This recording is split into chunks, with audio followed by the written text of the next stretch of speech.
Opening a physical supplement store today sounds crazy, or does it?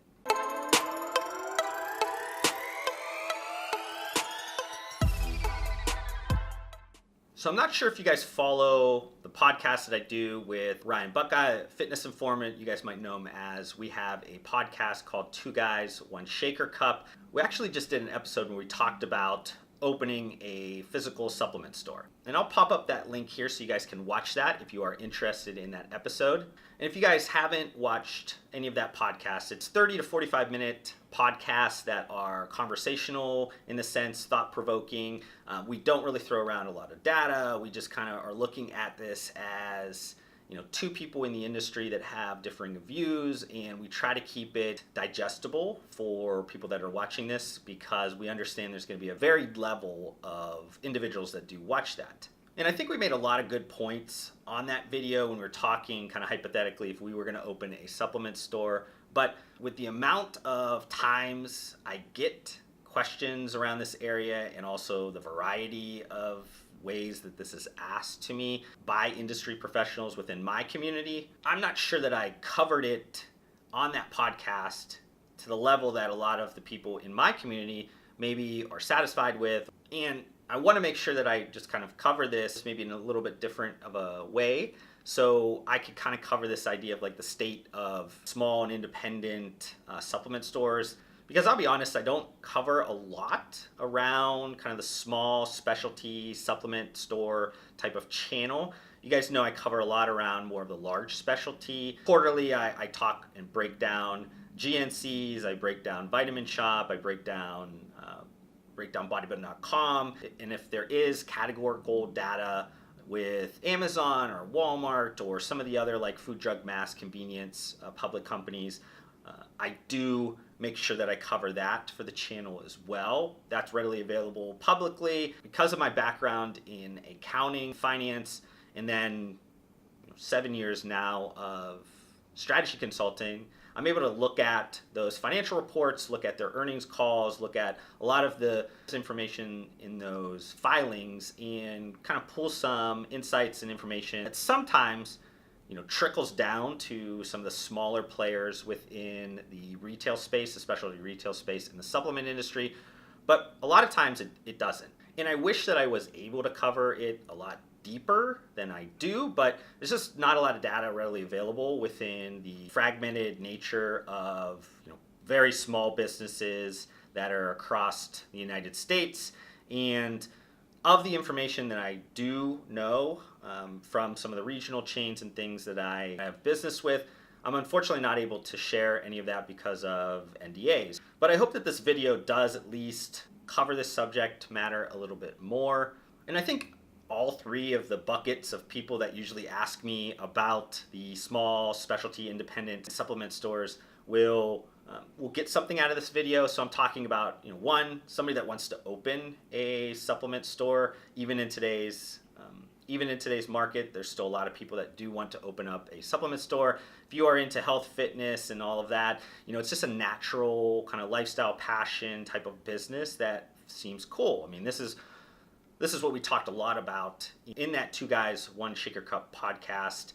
You'll see us talk a lot about just being realistic and trying to understand, costs and implementing some of the best practices. Second bucket is usually from more of the brands or sales professionals that do sell to those like small and independent supplement stores. So they're usually looking for like useful information to make sure that they're utilizing the resources in the right way. And then I usually have, some people that are asking about other ideas of how to use physical retailers. So in this video, a lot of this is going to be focused on that first bucket, the people that want to start, that want to open up a supplement store today. And I'm going to give my kind of 5 areas to focus on, my top 5 for those that do want to open up a supplement store. Now, if you're in kind of the bucket 2, I think there's going to be a good amount of information, good amount of insights that can help you.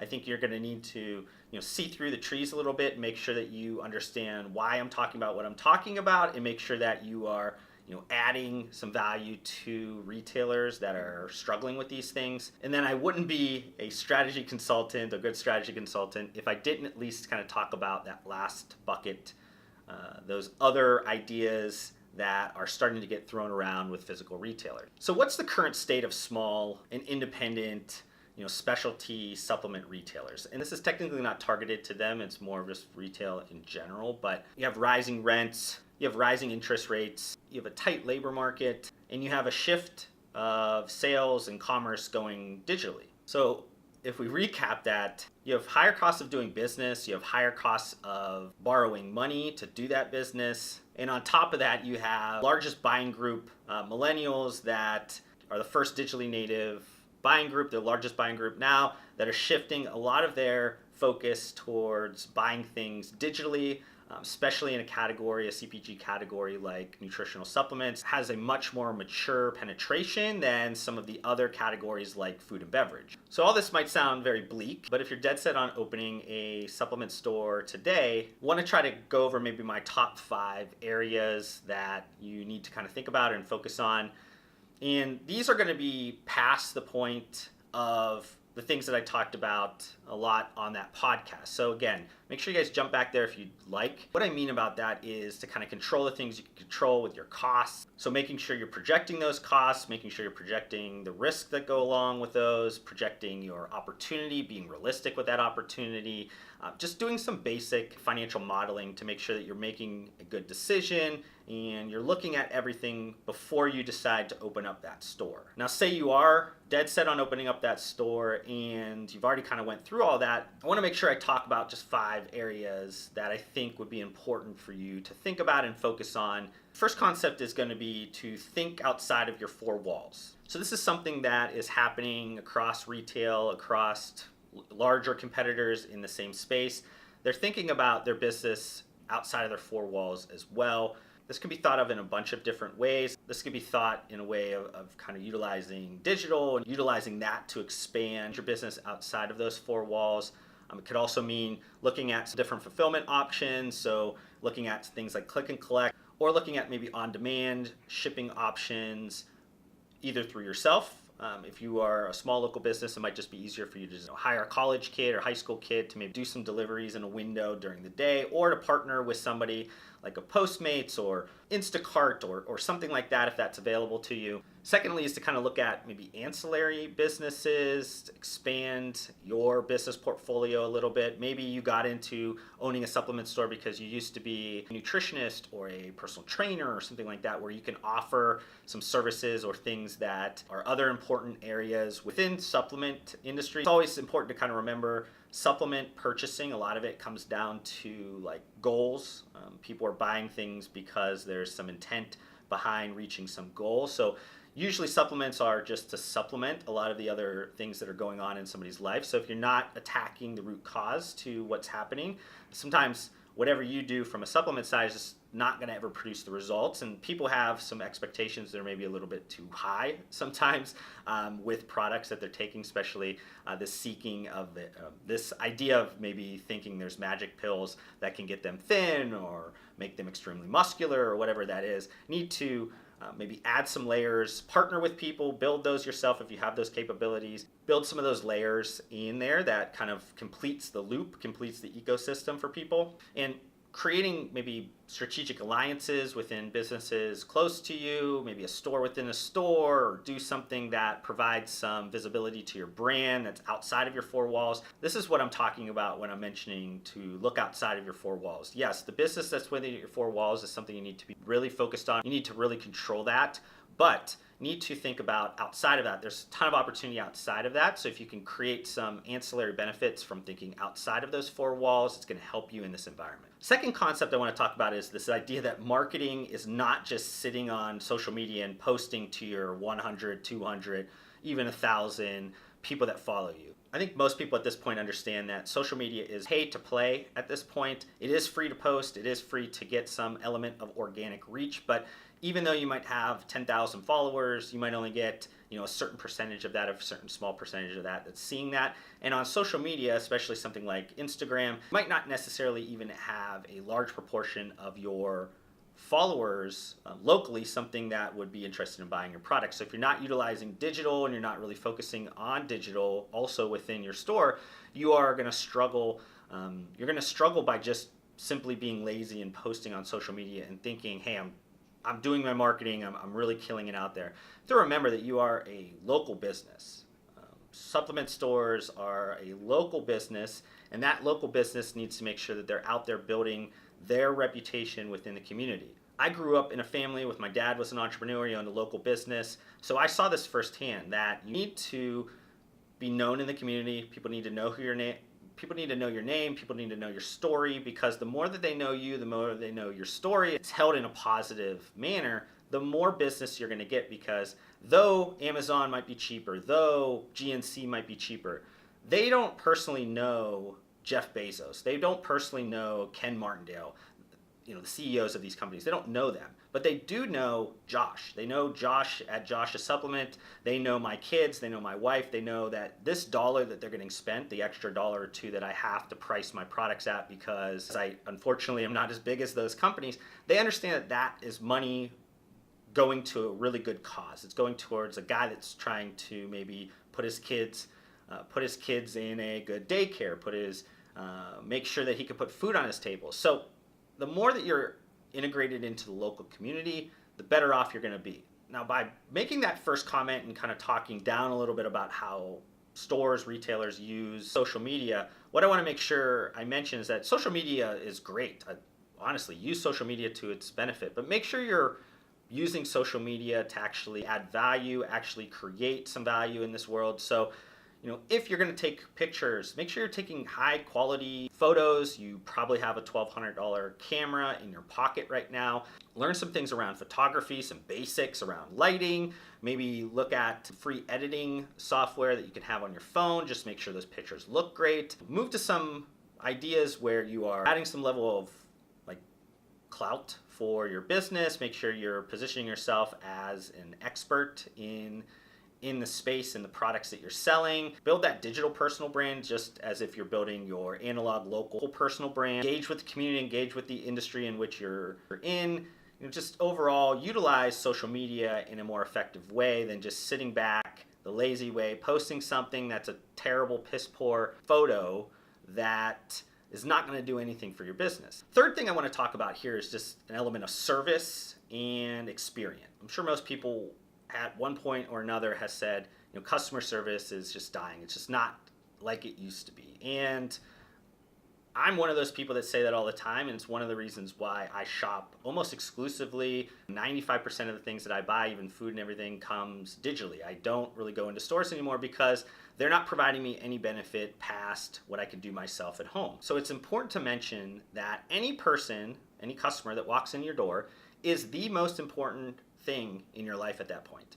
You shouldn't be sitting back as a cashier, feet up, being lazy, looking at Instagram, doing things that don't matter to your business. What matters is that person that spent their time to come in and shop with you. Because if you don't focus on servicing them and they decide not shop with you, not spend money with you, they're basically crowdsourcing your eventual firing, your eventual close of your business. So while that customer is in your store, listen to them. Figure out what their goals are, figure out what their needs are, figure out what they're looking to do. Make sure that you are being honest always, being transparent always, not seeking the sale, not seeking always the upsell. Making sure you're focused on customer lifetime value over just short-term revenue, because it's just going to come back to bite you in the butt. And also this idea of experience. You could look at experiential type of store elements and things, tons of different things that work and don't work. They all need to be applied and executed in the right way. But one that I kind of just want to mention is that try to focus on brands that are willing to support you, support the things that you are most passionate about. So somebody like me, if I'm starting a supplement store, I'm interested in having people try the product in store. I want to have people have an experience when they're in the store. I understand that understand that this is a consumable, taste-oriented category that we're dealing with supplements. So I want to make sure that the customer is extremely happy with the choice that they make. There's a ton of different substitutions out there right now. So I want to make sure that I'm getting active sampling and not just giving them a sample to take home, I want to make sure that they're having a sample in store. They have a lot of different options to pick from. If it's a product that maybe has some different effects, I'm being honest with that customer right off the bat so they know what to expect when they're coming in there, because I want to make sure that they are coming in, getting the right level of service, right level of experience that's going to differentiate me from some of my digital competitors or some of my bigger physical competitors. The fourth one that I want to mention here is this idea of like effectively merchandising. So if you watch my videos a lot, you tend to hear me talk a lot about this proliferation of brands, just a ton of different brand creation that's happening in the industry right now, and that a lot of the current industry people are always upset about it because there's all this competition. There's what they like to call saturation, but in a retail sense, that's actually a benefit to you. Now, it's hard for you to keep up with a lot of the substitutions that are out there, but just remember that for every person that is not saying yes to the things that are most important to you, there are other people that will say those things. So find the right partners, find the right brands that are going to support you. Don't just jump on whatever's the best seller or whatever is going to be the easiest for you to get inventory. Make sure you're finding people that are going to support you. Also, this idea of proliferation of brands is caused in a way because of a lot of this idea of like creating private label, low barriers of entry. So you need to, as a retailer, to be focusing, controlling what you can control, and having your own line of products. Now, I'm not saying that you do any of these bait and switch type tactics. You make sure that those products have a place on your shelf. They provide something that the other brands do not provide. You make sure that you implement the right private label tactics over trying to do something shifty, and it's just going to create a bad customer experience. Another thing to think about, especially being a local business, merchandising, making sure that you're supporting other local businesses. This goes back to like supporting the community. If you have a very unique, localized merchandising strategy, you're going to get a lot of people that understand this is maybe the only place they can go to get this product. They want to support another local entrepreneur. It's kind of a 1-2 punch for people. I think for me, if there's an opportunity to support a local entrepreneur that has a product that is a very close substitution to a national competitor, go with the local one, or do something that provides them an opportunity within your store so you're supporting that local entrepreneur to kind of elevate you within the local community. And the final kind of tip focus that I want to kind of mention is don't be scared of technology. The more that you can integrate and understand the technologies that are available to you, different back office elements, different point of sale or inventory or other type of technologies, the more time you have to focus on other elements of your business. Some of these technologies will help you, track customer data, customer purchasing data. Hopefully you have maybe some element of like a profile, something that you can help create a digital identity for these customers. When you start to maybe get comfortable with some basics, maybe you can move into some more deeper mining of data, pulling different reports that maybe are helpful for you from the customer side with this technology to make sure you're offering the right solutions, have an understanding of just a ton of different things that maybe from a day-to-day basis gets washed out. You want to be able to look at things from time periods, be able to pull different information based on different variables so you can make the right decisions for your business that are going to be the best for you and the best for your customer. And having these digital identities and being able to market to these customers when they're outside of your store and maybe be able to hit them in different ways from an omni-channel approach, that's going to be ideal for you. I think multiple reports from different even retailers within the same space as the supplement industry have said that omni-channel customers far and away spend more money at a retailer than just a single channel customer. So the more that you can get them integrated into some of your other options within your business, getting comfortable with technology and be able to do that is going to pay dividends for you. So if you're opening up a supplement store, hopefully that was a ton of different tips or things to look at if you are jumping into owning a supplement retailer. But I mentioned getting some other buckets of people that ask me questions. First one from some of the brands and sales professionals that are within the industry.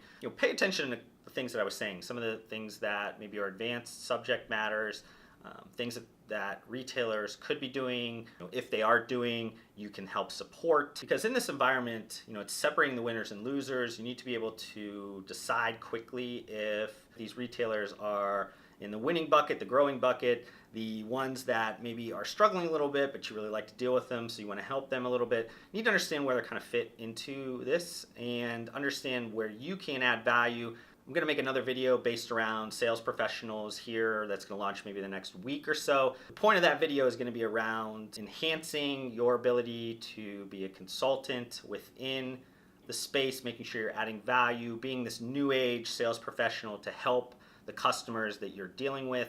And then finally, I wanted to make kind of a note around that last bucket, that other bucket that I get asked about sometimes from some of the more advanced members in the community, or ones that are looking for maybe some individualized answers to their questions. What I'll say is, if you're a brand, consumer brand, a supplement brand, and you are looking to maybe extend yourself to a physical retailer, the focus needs to be 90% on experiential, and then 10% on sales. This extension of your brand needs to be something that is not seen as a sales driver. It's seen as something that's going to elevate your brand. And I'm just going to kind of leave it at that, because I think that the experience piece is very much individualized to that brand's capabilities, all the elements within that brand. But I think supplement brands will eventually make that leap into some physical brand extensions, something to enhance the experience in their brand. I think the devil is definitely in the detail with that idea. Thank you so much for watching this video. If you want to help support me, make sure you guys hit that thumbs up button on this video. If this is the first time you've been introduced to my videos, would love for you guys to be a part of my community by subscribing to my channel. I upload several videos just like this weekly. And if you guys want to connect further outside of this platform, I do include all of my social media links down below. I just want to thank you guys again for your time. Hopefully I gave you some value in return, and we'll see you guys on the next video.